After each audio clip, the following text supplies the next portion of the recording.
পরিস্থিতি এমন যে মনে হচ্ছে যে বিপদ সামনে আরো বেশি। এগুলোর মূল কারণ হলো গুনাহ। সমস্ত সমস্যার প্রধান কারণ হচ্ছে গুনাহ। আর এ হাজার হাজার সমস্যার সমাধান হচ্ছে গুনাহ ছেড়ে দেওয়া।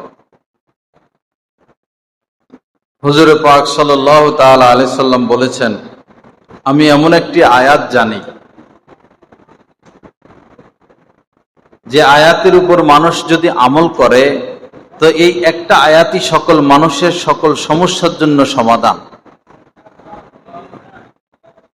ইন্নী আ'লামু আয়াতান লাউ আখাযান নাসু বিহা লাকাফাতহুম।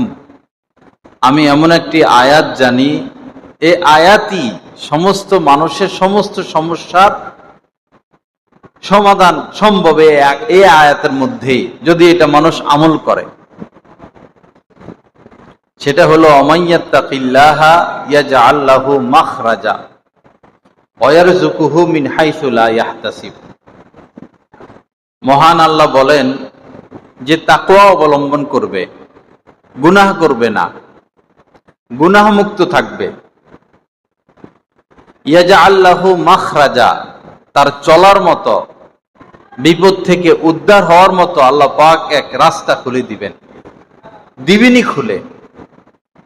ওয়ারযুকুহু মিন হাইসু লা ইয়াহতাসিব, এবং এমন এমন জায়গা থেকে তার রিজিকের ব্যবস্থা করবেন যেটা সে কল্পনাও করেনি।